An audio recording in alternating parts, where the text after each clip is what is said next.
Unfortunately, both in the Philadelphia area and the Northeast here, we have the purest heroin in the entire country. And unfortunately, we also have the cheapest heroin in the entire country. So when you have the combination of the purest heroin and the cheapest heroin, you're going to end up with problems, and that's what we have. That upscale suburban community on the Jersey Shore, Ocean County, has suffered 107 overdose deaths this year alone, most of them from heroin, many of the victims 18 to 25-year-old middle-class kids. Ironically, they are using heroin, ladies and gentlemen, because it is dirt cheap, it is amazingly powerful, and it's easier to get your hands on these days than the prescription drugs that the kids were abusing. Kids like Angela, not a kid, a young lady, she started at the age of 16 with Xanax and Percocet. By the age of 18, she was on to OxyContin. At 20, she started on heroin. Why heroin, Angela? I think it's important to realize that drug addiction does not discriminate against anyone.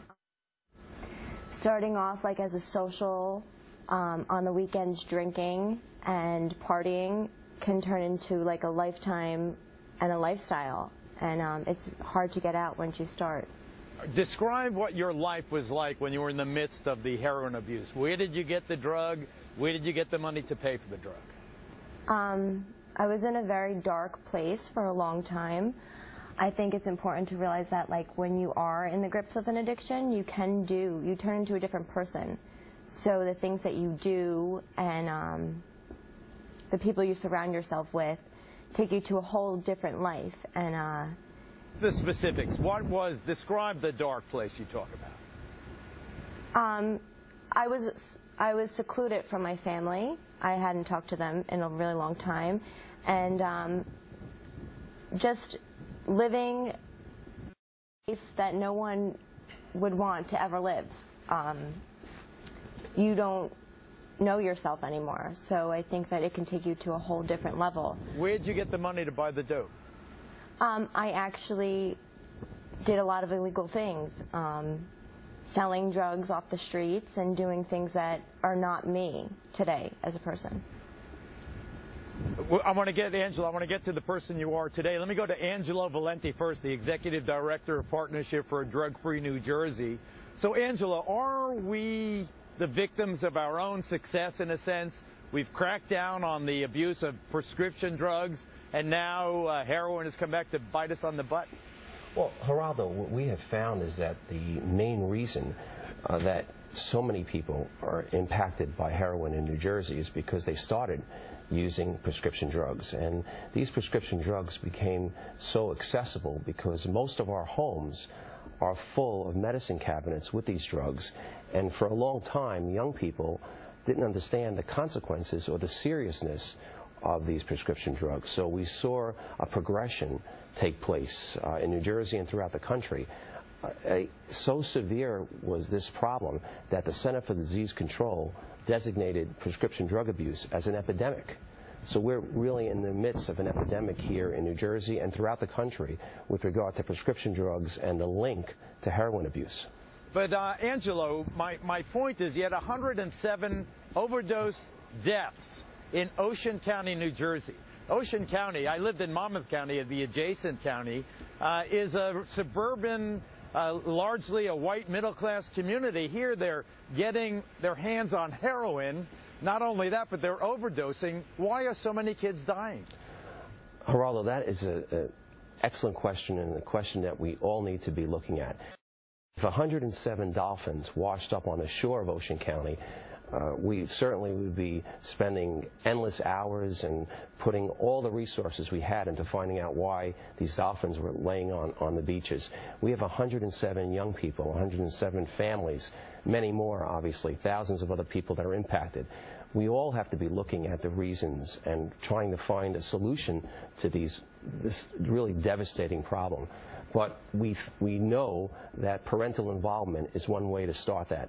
We know that parents need to become aware that this is an issue, and as you mentioned, a suburban issue, an issue that's affecting people throughout the region and throughout the country, and we have to take all the steps necessary. Right. We get that, Angela. But Angela, did your family know that you were abusing heroin? Did they know?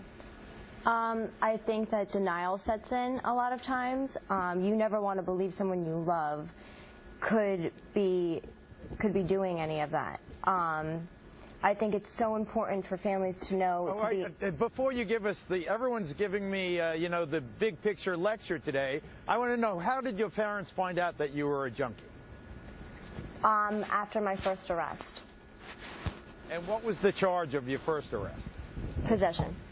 And then did you ever get busted for sale as well? Yes. And then, so are you a convicted felon right now? I am. I'm actually a participant in the drug court program. So how do you feel about yourself now? It's taken a while for me to get where I am, but I also think that my future is very bright. I believe that anybody can overcome things in their life and become a productive member of society. So what's your message, Angela, to the kids watching right now? My message is that if you're struggling with something, there is help and there's a better way of life. And I will continue to try to help anyone who needs it. Okay, and Angelo, when people think of junkies as inner city people nodding out and shooting up in the alleys of Harlem and the Lower East Side, what's the real story? Well, we know that that's not the case, and that there are so many good families and good kids out there that are getting addicted to prescription drugs and moving on to heroin. And we can't assume that all families are aware of this. We have to be diligent in getting that message out. And tonight is a great opportunity for parents to become aware of the fact that this is an issue that could affect anyone. And it is affecting everyone. So if, look for the symptoms. Your kid starts, committing these petty thefts, whatever it is, change in behavior, watch them like hawks, because it could be something awful. Angela, thank you very much. Thank you, ladies and gentlemen, for sticking with us when we decided to do the show on a beautiful snowy night. Didn't turn out exactly the way we foresaw, but I do think it is pathetic that it's easier to get heroin than medical marijuana in New Jersey. If you remember one thing